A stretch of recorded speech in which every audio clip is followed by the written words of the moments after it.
all, you would skip right over it. A word that, depending on how you read it, splits the church right down the middle. The hour that comes on the whole world. Look at what he is promising to keep them out of. Revelation 3, verse 10.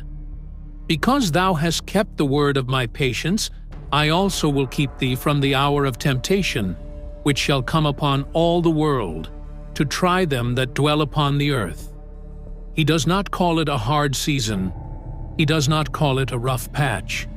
He calls it the hour of temptation, the hour of testing, and watch the scope of it. It is not coming on Philadelphia.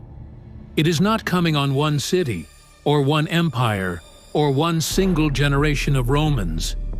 It is coming, in his own words, upon all the world, to try them that dwell upon the earth. The whole world. Every person on the planet.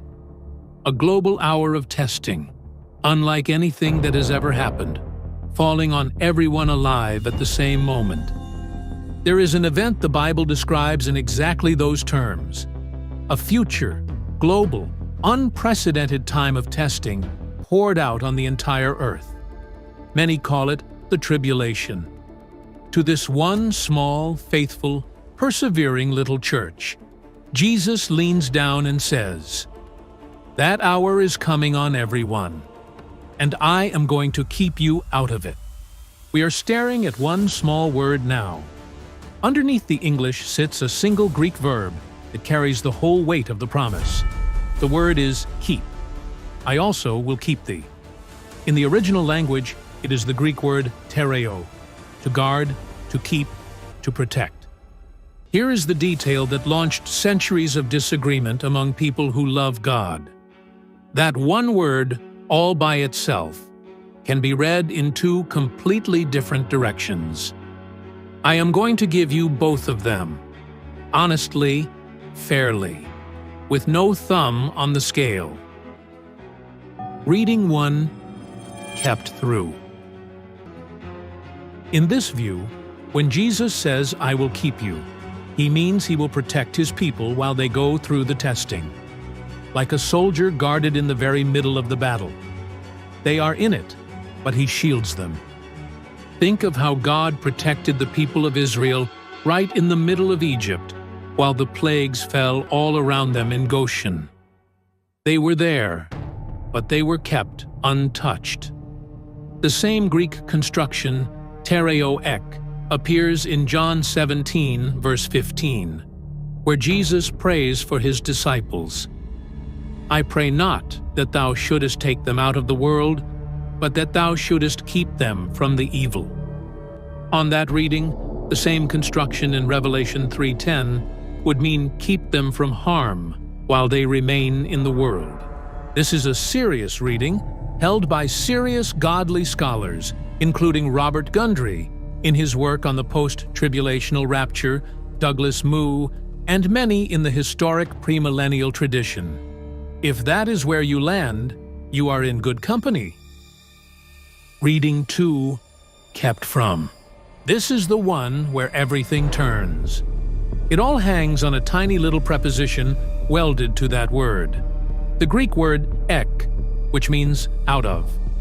Jesus does not only say he will keep them, he says he will keep them out of the hour itself. Not from the harm during the hour, from the hour. The difference is everything.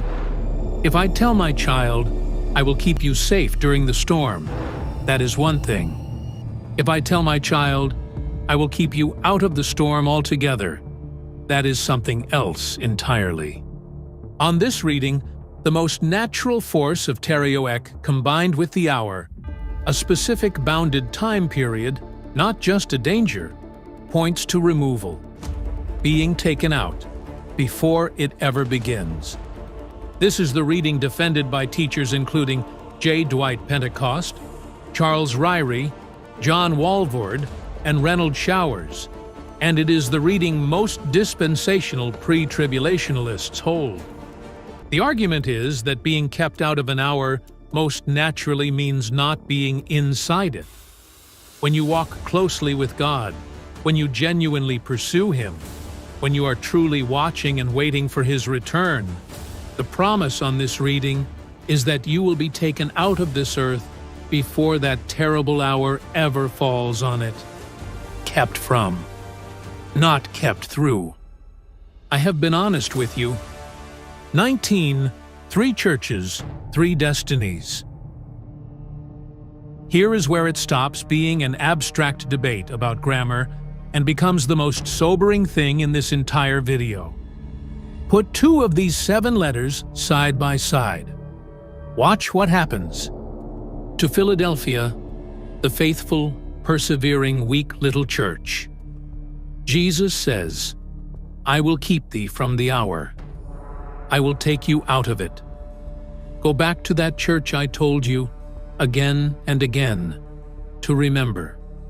Sardis, the one with a name that it was alive and was dead. When Jesus speaks to Sardis about his coming, he does not say, "I will keep you out." He says the exact opposite. Revelation 3, verse 3.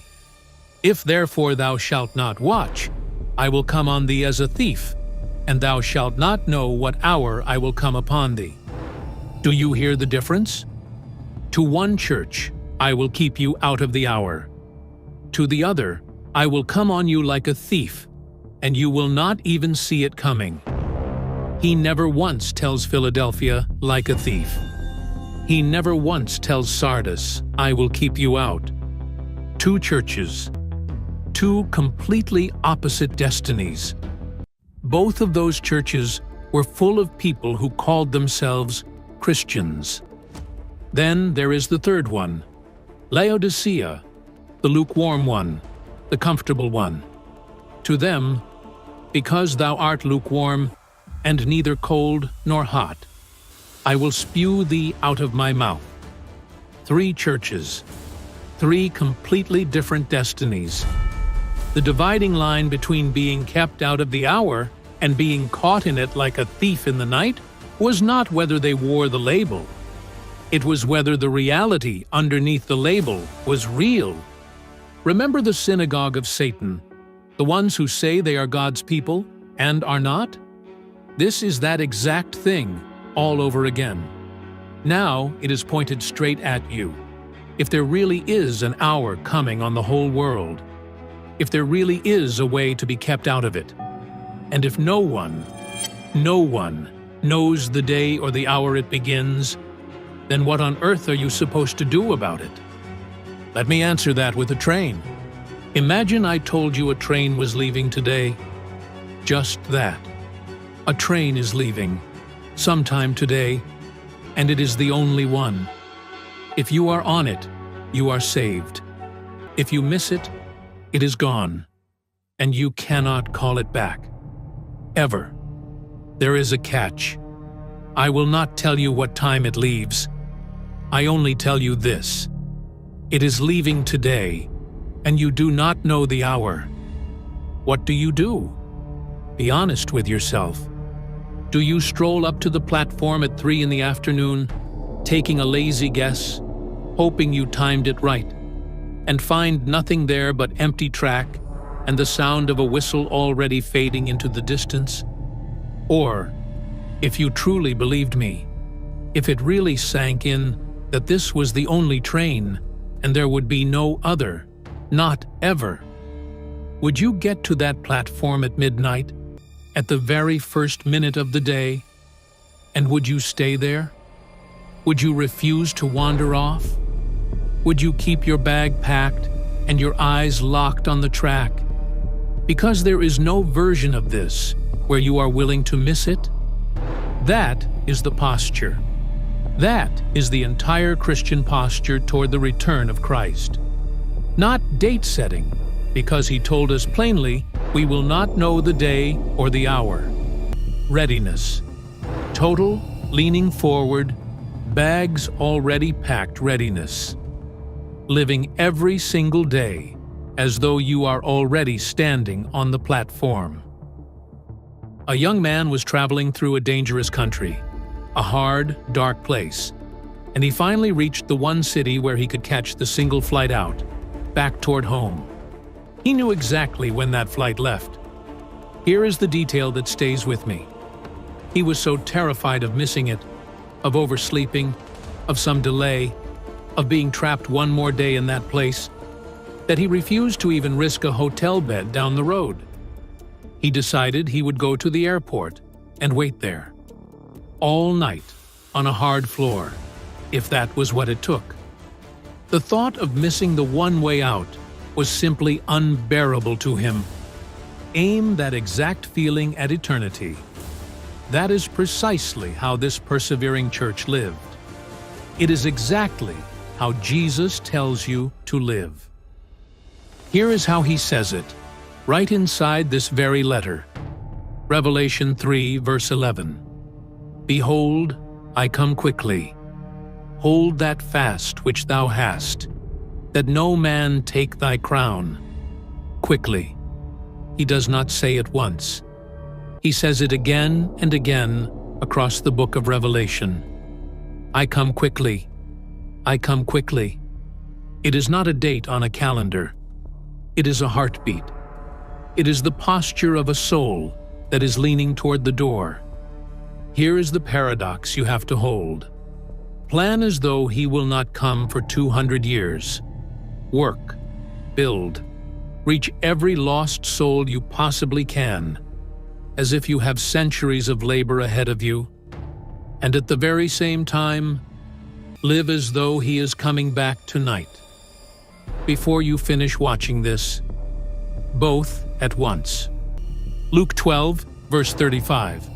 Let your loins be girded about, and your lights burning, lamps lit, dressed for service, eyes on the door, no matter how long the night drags on, no matter how delayed he seems. Hold fast, so that no man take thy crown. The warning tucked right inside the promise has teeth. Hold that fast which thou hast, that no man take thy crown. Hold it fast, so that no one takes your crown. A crown can be taken. You can lose something you have already worked for. 2 John 1, verse 8. Look to yourselves, that we lose not those things which we have wrought, but that we receive a full reward. Do not lose what you worked for. The detail that should unsettle you about how you lose it. It is almost never some dramatic, deliberate act of rebellion.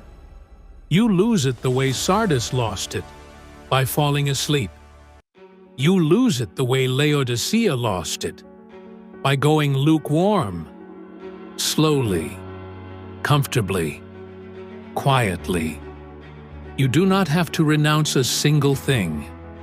You just have to drift. 22. The couch and the lions. Here is the hardest, gentlest thing in this entire video. I am saying it to myself just as much as I am saying it to you. Some of us have never had to persevere through anything, and we have quietly decided that is a sign everything is fine. What if it is not? What if you have never had to persevere because you have never once stood out enough to be tested? 2 Timothy 3, verse 12. Yea, and all that will live godly in Christ Jesus shall suffer persecution. All of them. If your faith has never cost you anything, not one strained relationship, not one awkward silence, not one moment where you had to choose between blending in and standing out, then is it possible you have not been persevering at all? Is it possible you have just been coasting? Work, stay quiet about your faith, go to church, feel fine, circle that same comfortable loop for years, while real perseverance never even had a chance to happen because you never gave it anything to push against? I want to be careful here.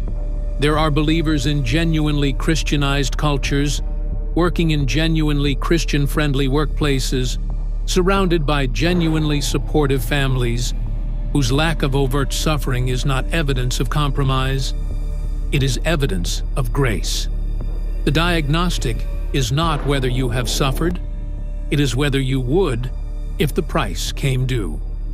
The honest question is not have I been persecuted, it is would I obey if obedience cost me everything? That is a question you cannot perform test. It is one you can only sit with honestly.